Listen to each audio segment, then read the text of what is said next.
దేవుని ఘనమైన నామమునకు ఘనత కలుగునుగాక.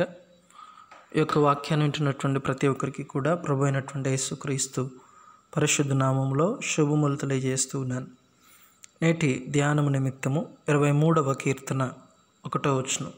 యెహోవా నా కాపరి, నాకు లేమి కలగదు.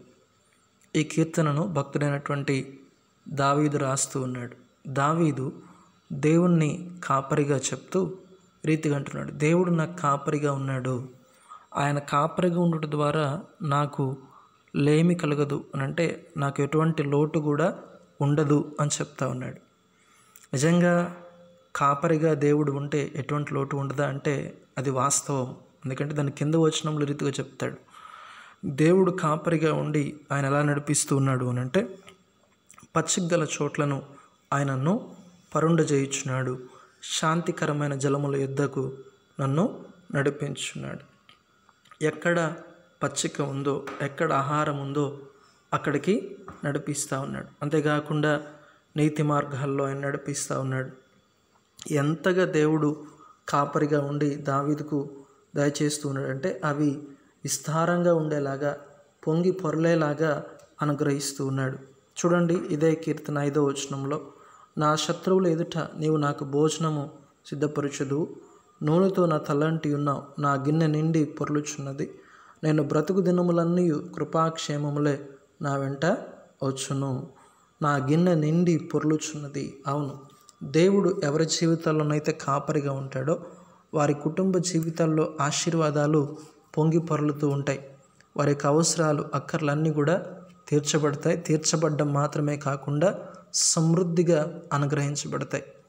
ఇది దావీదు గ్రహించాడు కాబట్టి ఈ రీతిగా చెప్తా ఉన్నాడు, యెహోవా నా కాపరి, నాకు లేమి కలగదు. ఇదే సత్యాన్ని మనము నూతన నిబంధనలో కూడా మనం చూడగలం. మార్కు సువార్త 6వ అధ్యాయంలో మనం చదివితే, యేసుక్రీస్తు పరిచర్య చేస్తున్నటువంటి దినాల్లో అనేక మంది ప్రజలు యేసు ప్రభు దగ్గరికి వచ్చారు. వారు ప్రభు దగ్గరికి వచ్చినప్పుడు వారిని చూసినటువంటి ప్రభు వారు కాపర్లేని గొర్రెల వలె ఉన్నారు అని గుర్తించాడు. మార్కు సువార్త 6వ అధ్యాయము 33వ వచనం, వారు వెళ్ళుచుండగా జనులు చూచి అనేకులు ఆయన గుర్తెరిగి సకల పట్టణముల నుండి అక్కడి కాలినడకను పరిగెత్తి వారికంటే ముందుగా వచ్చిరి గనుక యేసు వచ్చి ఆ గొప్ప జనసమూహమును చూచి వారు కాపర్లేని గొర్రెల వలె ఉన్నందున వారి మీద కనికరపడి వారికి అనేక సంగతులను బోధించసాగెను. కాపర్లేని గొర్రెల వలె ఉన్నటువంటి ఆ ప్రజలకు యేసుక్రీస్తు కాపరి అయ్యాడు. వారికి కావలసినటువంటి దేవుని యొక్క రాజ్య మర్మాలను వారికి బోధించాడు, వారిని స్వస్థపరిచాడు, ఆ తర్వాత వారికి భోజనం పెట్టాడు. కేవలం 5 రొట్టెలు 2 చేపలు.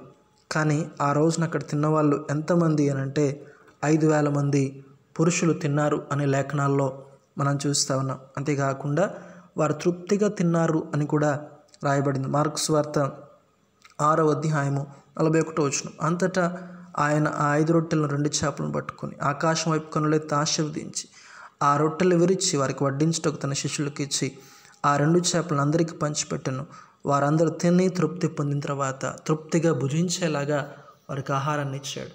ఇదంతా ఎప్పుడు సాధ్యము అని అంటే దేవుడు వారి జీవితాలకు కాపరిగా ఉన్నప్పుడు. స్నేహితుడా, ఈ రోజున నీ జీవితంలో దేవుణ్ణి కాపరిగా కలిగి ఉన్నావా? అయితే నువ్వు కూడా చెప్పగలుగుతావు, దేవుడు నా కాపరి, నాకు ఎటువంటి లోటు లేదు. ప్రభువు అనుభవంలోనికి మనల్ని నడిపించునుగాక. ఆమేన్.